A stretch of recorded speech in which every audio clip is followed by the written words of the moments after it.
Baik, sebelum kita masuki hikmah yang ke-8 ya Bu ya. Benar ya? Kita ulang sedikit di hikmah yang ke-7 ya. Nanti bagi yang belum mendapatkan materi hikmah yang ke-7 nanti bisa diambil di sini. Hikmah yang ke-7 Syekh Al-Imam Ibnu Athaillah Sakandari, semoga Allah merahmati dan meridhoinya. Amin ya rabbal alamin. Beliau mengatakan dalam kitabnya Al-Hikam, jangan Anda diragukan pada janji Allah oleh sebab tidak atau belum terjadi sesuatu yang dijanjikan, meskipun zamannya telah tertentu. Hal ini supaya jangan ada keraguan itu menimbulkan kerusakan pada mata hati Anda dan memadamkan nur cahaya rahasia hati Anda. Jadi Al-Imam menasihati kita bahwa kita tidak boleh ragu, tidak boleh cemas, tidak boleh takut terhadap janji Allah. Apa janji Allah kepada hambanya?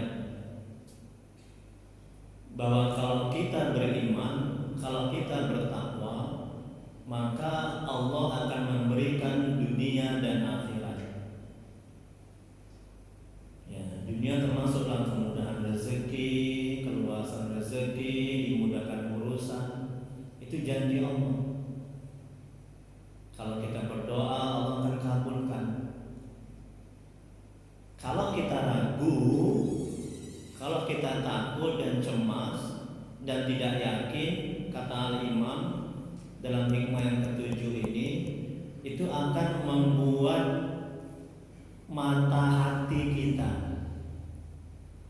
Jadi Allah ada bilang dalam Al-Quran, bukan mata johir ini yang buta, tetapi mata batin.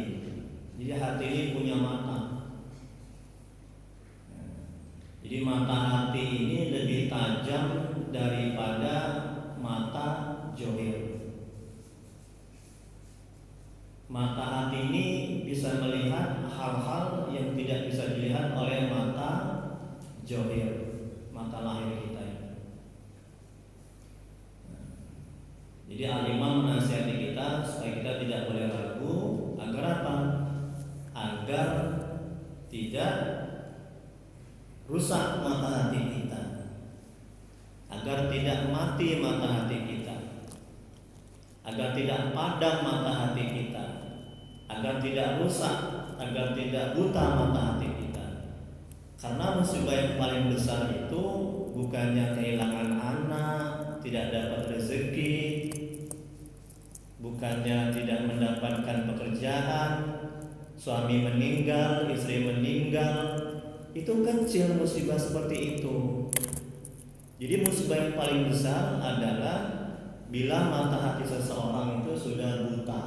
Itu yang paling besar.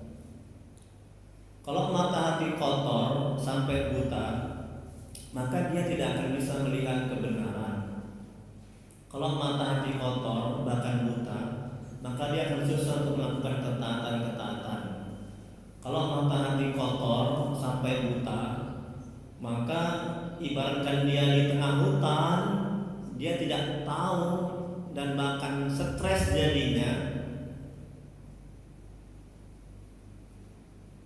Yang dia dapatkan kalau mata hati buta. Baik, itu sekelumit tentang hikmah yang lalu, hikmah yang ke-7. Sekarang kita masuki hikmah yang ke-8. Dapat semua Bu, Bapak Haji? Yang dulu udah dapat ya? Ya, alhamdulillah.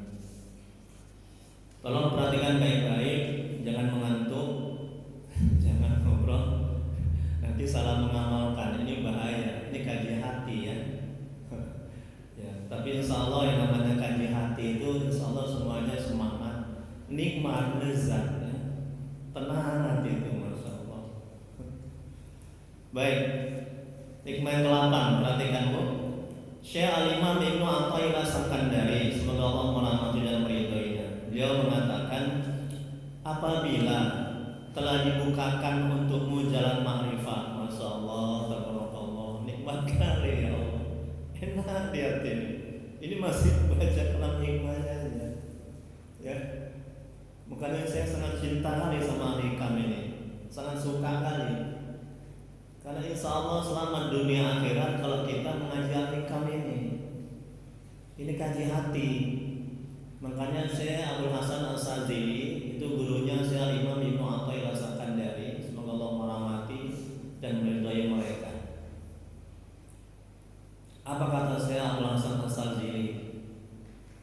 Barang siapa yang tidak mengaji al-hikam ini tentang hati ini, katanya, maka dia akan mati dalam bersimbah dosa. Itu kata beliau, bukan kata saya. Saya kan hanya kutip-kutip aja. Ya. Dalam kitab al-hikam, barang siapa yang tidak mengaji, yang tidak belajar ilmu tentang hikam ini, tentang hati ini, maka dia akan mati dalam bersimbah dosa. Kok bisa begitu? Dijelaskan lagi di situ dalam kitab al-hikam itu, apakah ada orang yang sholat yang ikhlas dalam sholatnya? Ikhlas kan masalah hati, betul? Ada, tapi nggak banyak. Apakah ada orang bisa bersabar ketika mendapat musibah?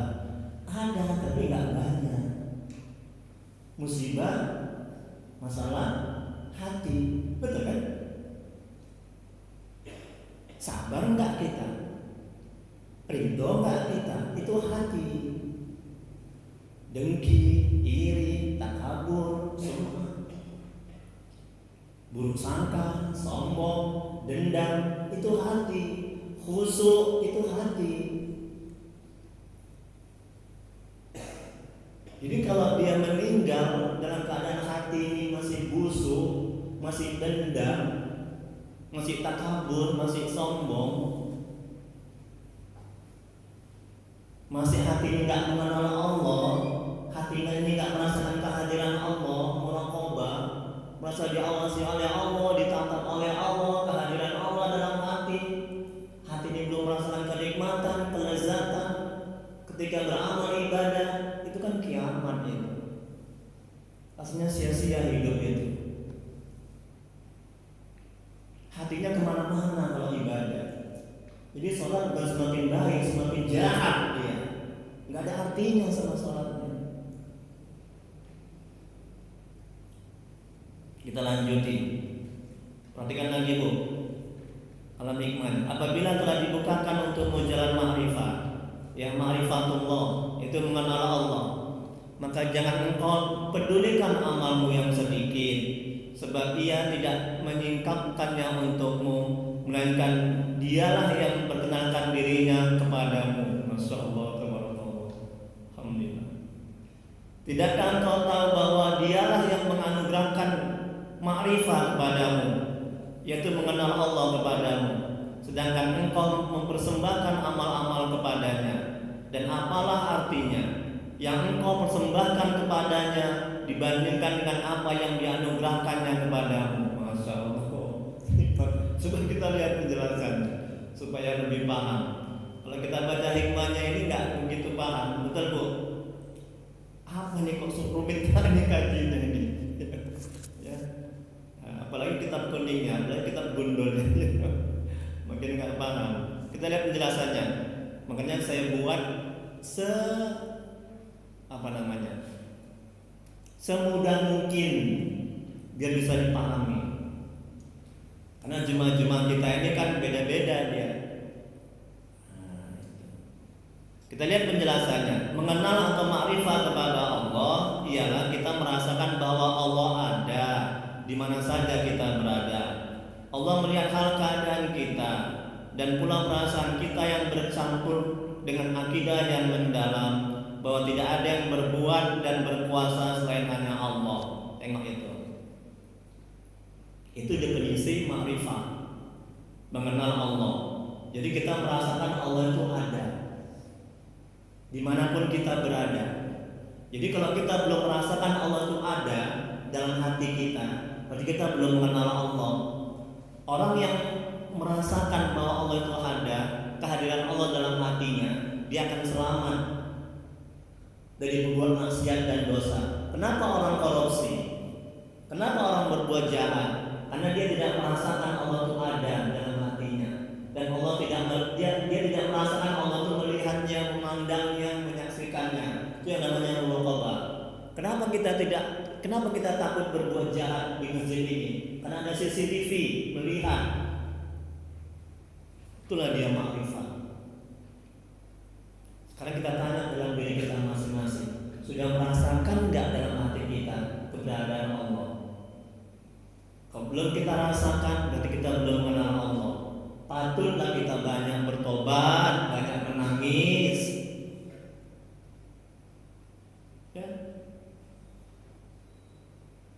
Jadi alangkah ruginya kita hidup, sudah sampai sekian ini umur kita belum bisa merasakan Allah itu ada, kehadiran Allah dalam hati kita. Alangkah ruginya kita hidup. Patut kita muhasabah, bertafakur, renungkan. Umur kita ini gak lama lagi, Bu, Pak. Ayo mari kita sama-sama bertobat, ya, kita kembali kepada Allah, ya. Banyak air mata tobat, jangan buat maksiat dan dosa. Supaya apa? Supaya kita bisa merasakan Allah itu ada dimanapun kita berada. Tenang hati kita. Kita mau buat jahat, oh ada Allah. Kita mau buat maksiat, oh ada Allah. Kita seorang ketika hati kita mau kemana-mana, oh Allah memandangku, Allah melihatku. Akhirnya kita bisa khusyuk dalam ibadah. Kemudian berikutnya kata Imam,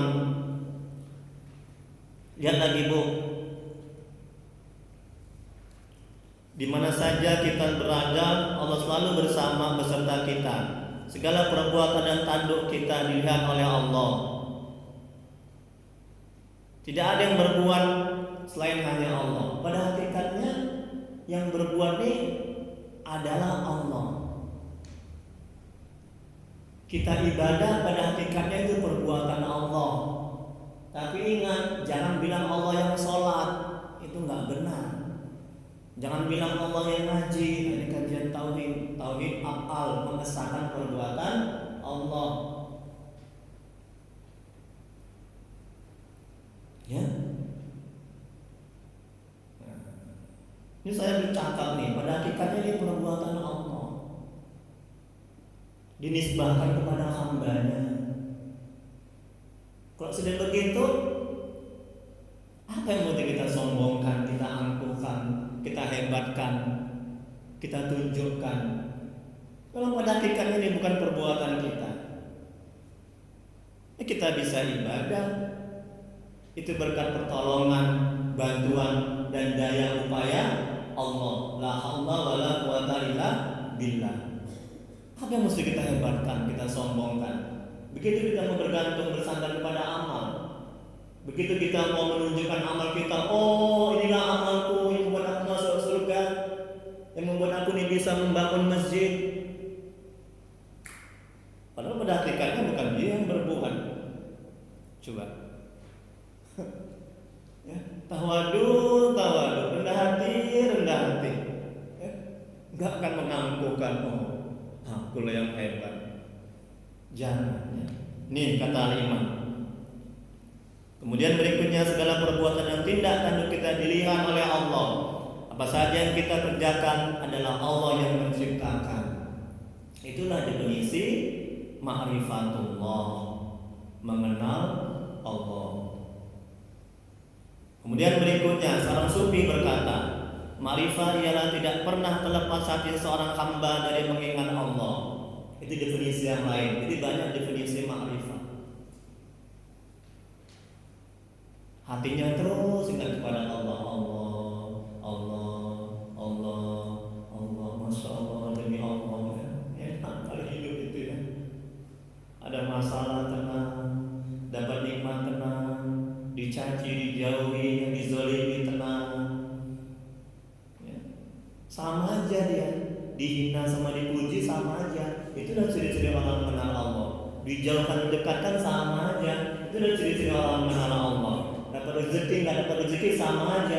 Itu udah ciri-ciri mengenal Allah. Kalau belum begitu itu belum kenal Allah. Itulah musibah yang paling besar kalau kita belum mengenal Allah. Ayo Pak, Bu, mari sama-sama, Ibu, Bapak, dan saya juga mengajak dari mulai sekarang. Ya, jangan lagi lah bersantai-santai, jangan lagi lah berhura-hura, jangan lagi lah banyak bermain.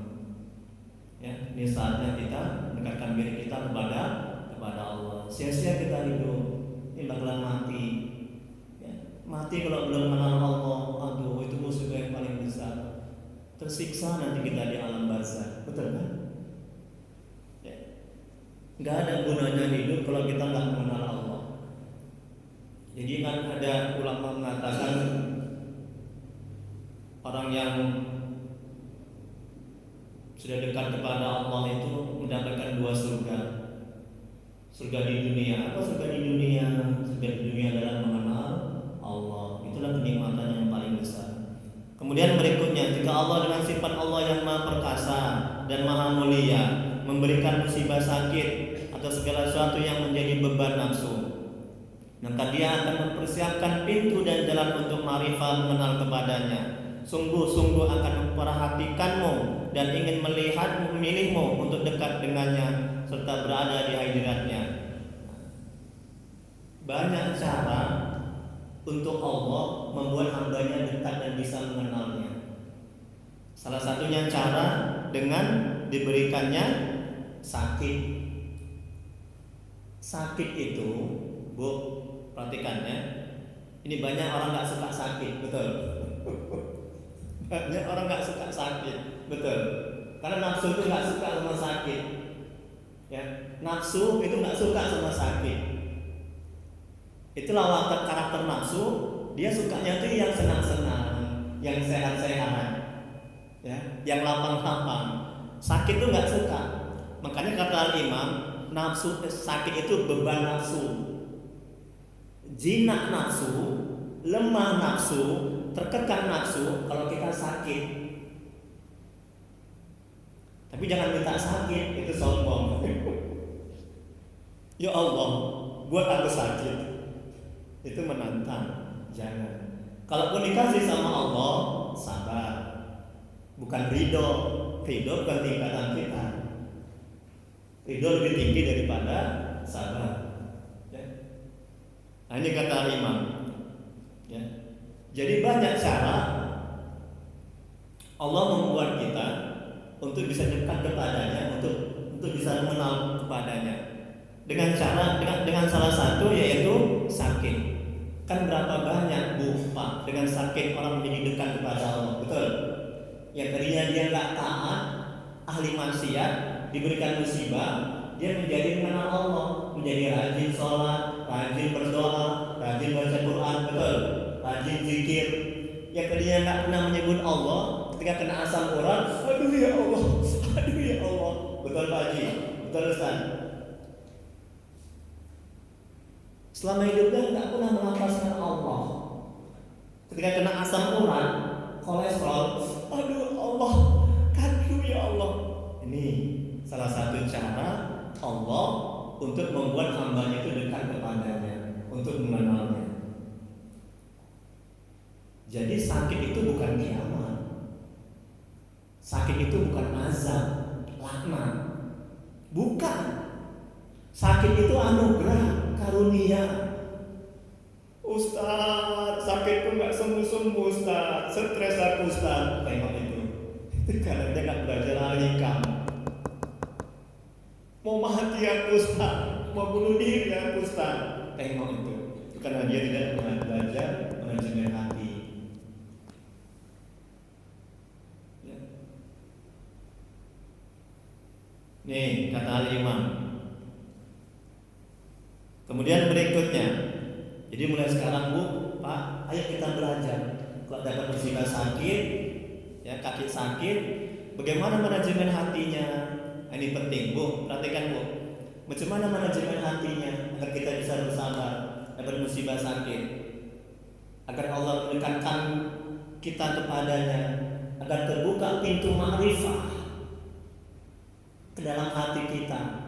dan diberikan cahaya-cahaya ma'rifatullah ke dalam hati kita, cahaya hidayah, cahaya iman ke dalam hati kita. Melalui apa? Melalui musibah sakit. Bagaimana manajemen hatinya? Timbulkan kesadaran dalam hati akan banyaknya manfaat-manfaat kalau kita kena musibah sakit. Di antaranya gugur dosa-dosa kita. Kita semakin dekat mengenal Allah, semakin bagus doa kita, semakin bagus ibadah kita. Betul kan? Kapan orang bagus doanya Pak Haji? Bu, kapan orang bagus doanya itu kapan? Kan ketika kena musibah sakit. Betul? Ya Allah, sudah berbulan-bulan sakitku ya Allah. Betul-betul khusyuk dia kan? Coba kalau dia nggak kena musibah sakit, ya Allah berikan aku rezeki, ya Allah berikan aku amal, ya Allah. Coba, datar aja doanya, betul.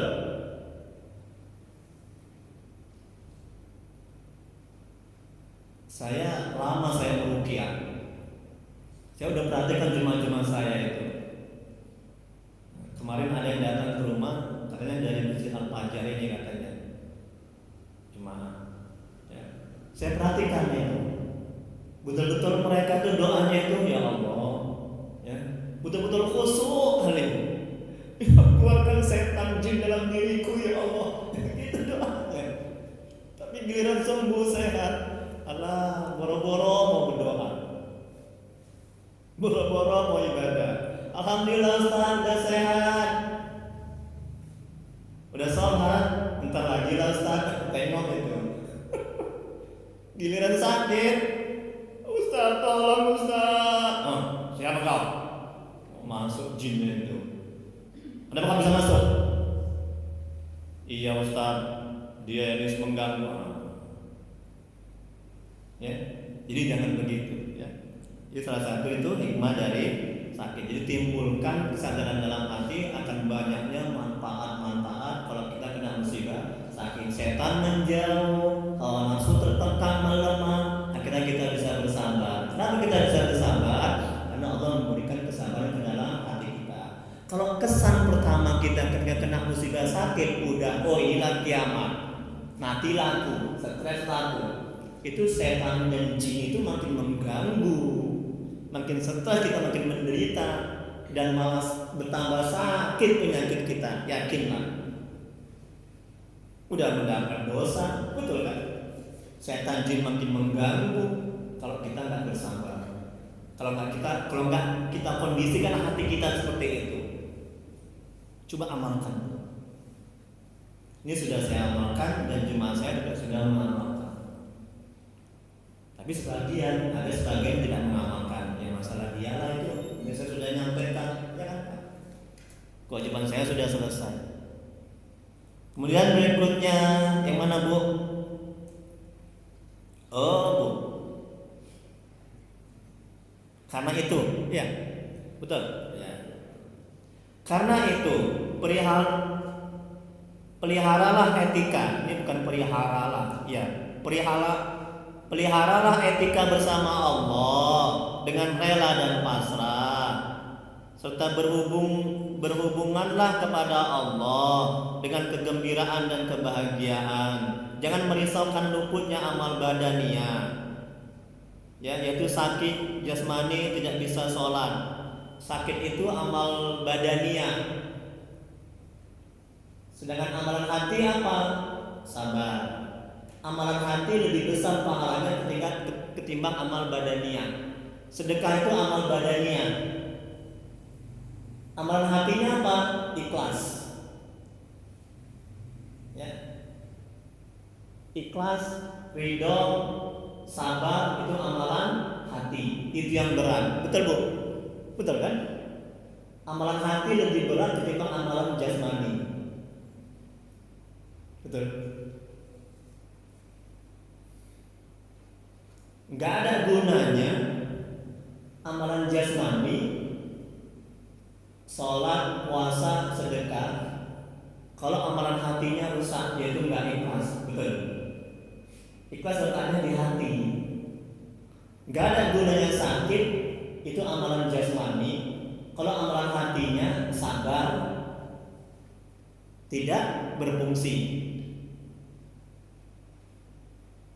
Sakit akan mendapatkan pahala kalau kita sabar. Ini hati.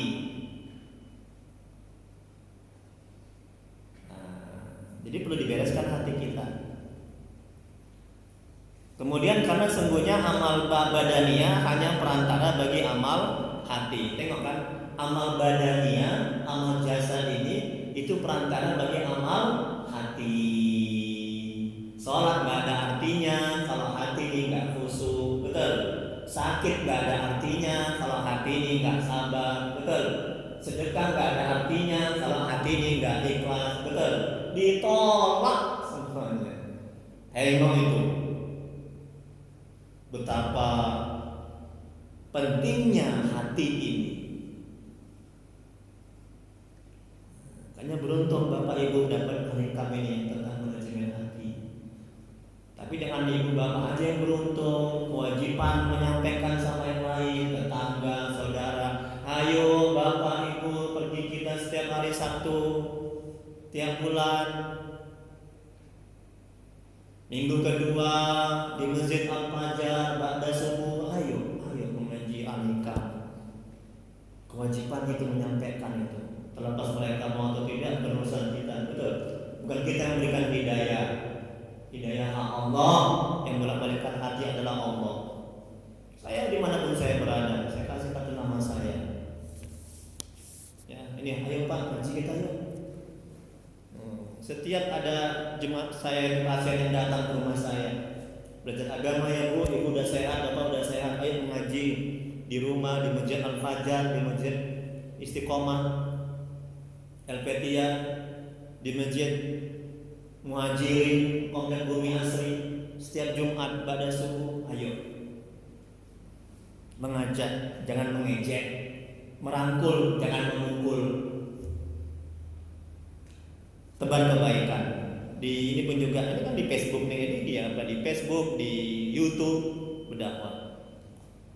Di WhatsApp ada grup manajemen hati, tiap hari berdakwah, mengajak kebaikan. Kemudian berikutnya, tidak semata, perhatikan lagi Bu, tolong Bu, perhatikan lagi Bu, perhatikan kertasnya. Tidak semata-mata Allah membuka pintu itu, kecuali Allah berkehendak menghilangkan hijab antara engkau dan Dia. Apakah engkau tidak tahu bahwa semua ujian berasal dari kekuasaan Allah? Dialah yang mendatangkannya supaya engkau bisa datang kepadanya. Tengok, ini ciri-ciri Allah ingin mencintai hambanya. Ya, ciri-ciri Allah yang mendekatkan hambanya kepadanya, diberikannya musibah. Makanya hati-hati kalau orang nggak kena musibah. Itu tanda Allah nggak sayang. Itu tanda Allah benci. Itu tanda Allah nggak suka. Makanya ulama-ulama dulu itu ketika seminggu aja nggak dapat musibah, dia merasa khawatir. Masya Allah, bayangkan itu Pak Haji. Ulama-ulama dulu seminggu aja nggak dapat musibah, dia merasa khawatir, sedih. Jangan-jangan Allah nggak sayang sama aku, Allah nggak cinta kepada aku, Allah nggak perhatikan aku, sehingga hidupku ini dilapangkan aja. Nah kita, Masya Allah, aduh jauh kali lah. Jadi tolong renungkan ini ya, mari sama-sama kita ya, bahwa hidup ini ya seperti itu. Pada hakikatnya penuh dengan cobaan dan ujian. Di mana nanti ada ujian dan cobaan? Di surga. Ustaz, kok hidupku ini penuh dengan cobaan aja Ustaz ya?